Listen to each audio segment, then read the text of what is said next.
Okay, guys, today we're going to be talking about solving absolute value equations. We're taking a step away from inequalities for a day or two, and then we're going to come back and you're going to see how absolute value inequalities are related to the compound inequalities we were doing a couple days ago. All right, so talking about absolute value equations, before we get to the equation, let's examine what an absolute value is. Whenever we see those vertical lines surrounding a number, a variable, or an expression, it's basically just trying to find its distance, with only positive distance from zero. Okay. Now, so when we look at the absolute value of a positive 3, it's 3. It's 3 units from 0. And the absolute value of negative 3 is also 3. It is 3 units from 0. Okay. Now, if I take a look at the simplest absolute value equation I can come up with, there's going to be more than one solution that makes this equation true. If we're saying the absolute value of a number is 5, we're saying that there is a some value that is 5 units from 0. Well, as we know, when we look above, well, there was a positive 3 and a negative 3 could both have an absolute value of 3. So when we do absolute values here, we're going to realize that there's a positive case or a negative case, because what was inside this absolute value could have been positive 5, because the absolute value of positive 5 is 5, or what was inside this absolute value could have been negative 5, because the absolute value of negative 5 is also positive 5. So we're going to use this idea when we solve more complicated absolute value equations in a moment. Now, one of the things we should say to ourselves is absolute value. We want to isolate the absolute value before we actually do our final solve. Okay, so it's almost like we're solving for the absolute value before we solve for the variable, and that'll make more sense in a minute. So we're going to set up one equation for the positive case and one equation for the negative case. Okay, so here we have x plus 4 is, the absolute value of x plus 4 is equal to 13. So what we're saying in here is what was inside this absolute value could have simplified, and let me write that down below. What was inside this absolute value could have simplified to positive 13. Or what was inside this absolute value could have simplified to negative 13. Okay? So we're going to have two equations, two simpler equations that we're going to end up solving for. Let me just and I used or for a purpose. Basically, I'm saying I don't have to overlap. I can either be here or I could be over here on the number line. Okay, so now what would happen here is we would solve one at a time. So I'm going to subtract 4 from both sides. Okay, I probably should have just done this. Should have written the whole thing. You know what? I'm going to just use typing for this one. So in this case right here, I'm going to subtract 4 from both sides. And when I do that, I'm going to get x is equal to 13 minus 4, or x is, x is equal to negative 13 minus 4.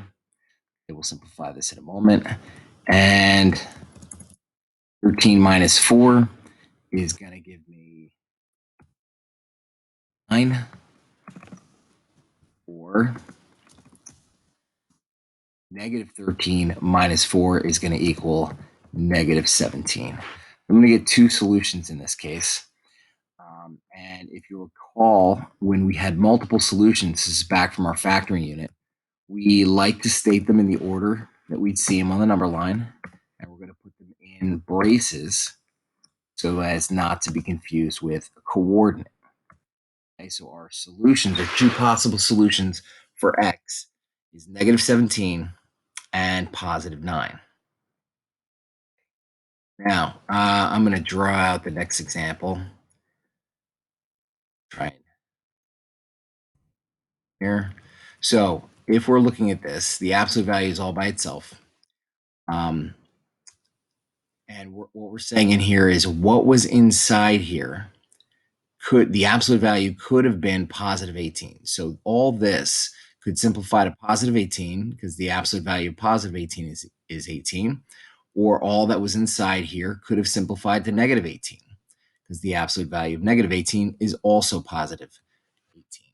So I'm going to go ahead, try and stretch this out.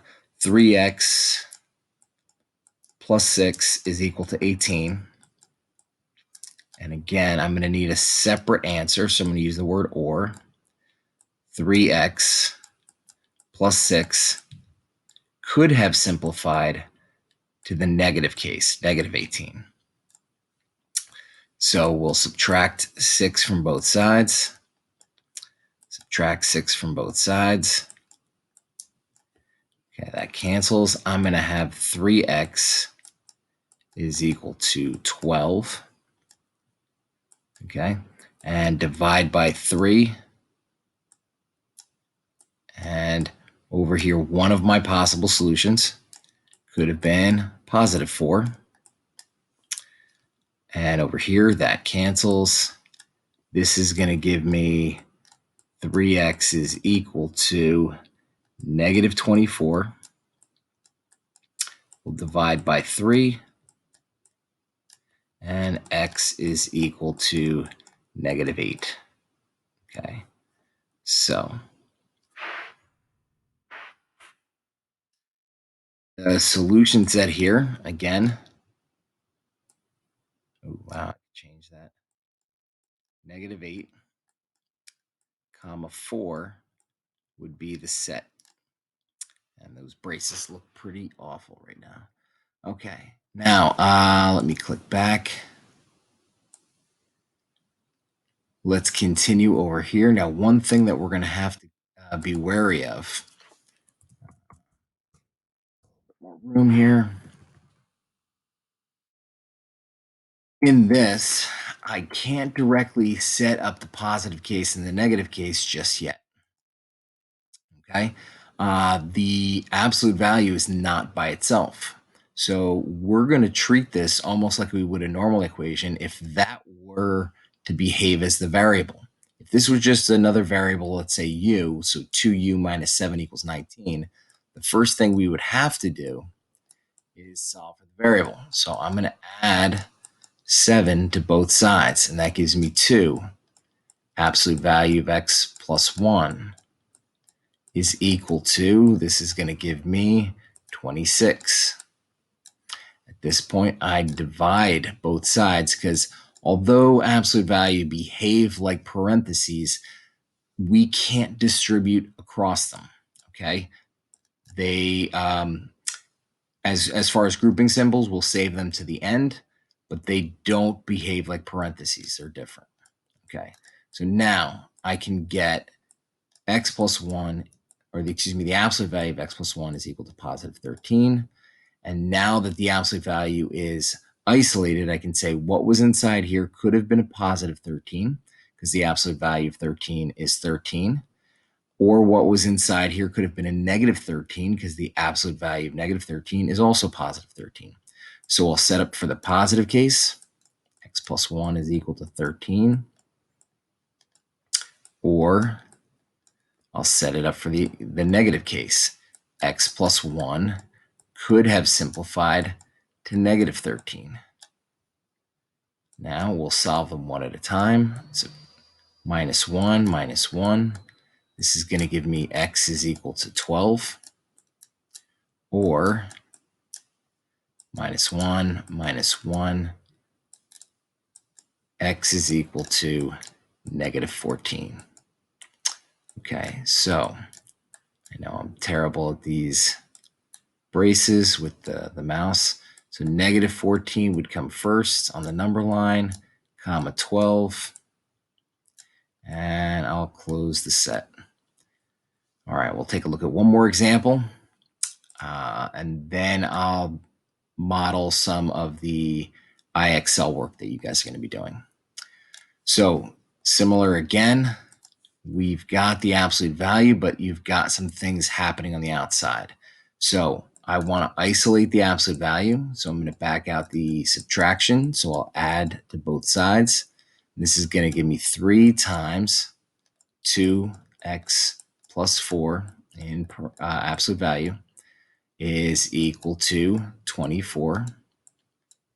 Okay. Cannot distribute across an absolute value, even though for the most part they behave like parentheses. Okay. You cannot distribute across an absolute value.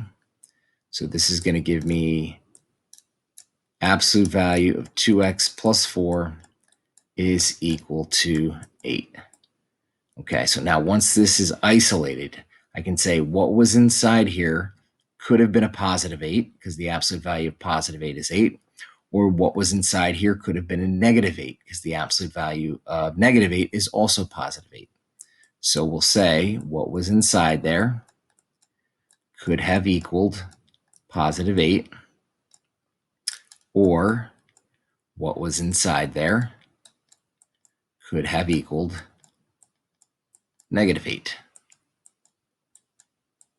And we'll solve for each case. So solving for the positive case, we subtract 4, and that's going to give me 2x is equal to 4, and x is going to be equal to 2. Okay, I'm running out of room, apologize.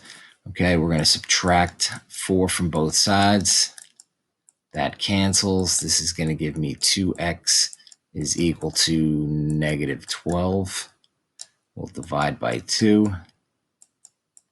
And x is equal to negative 6.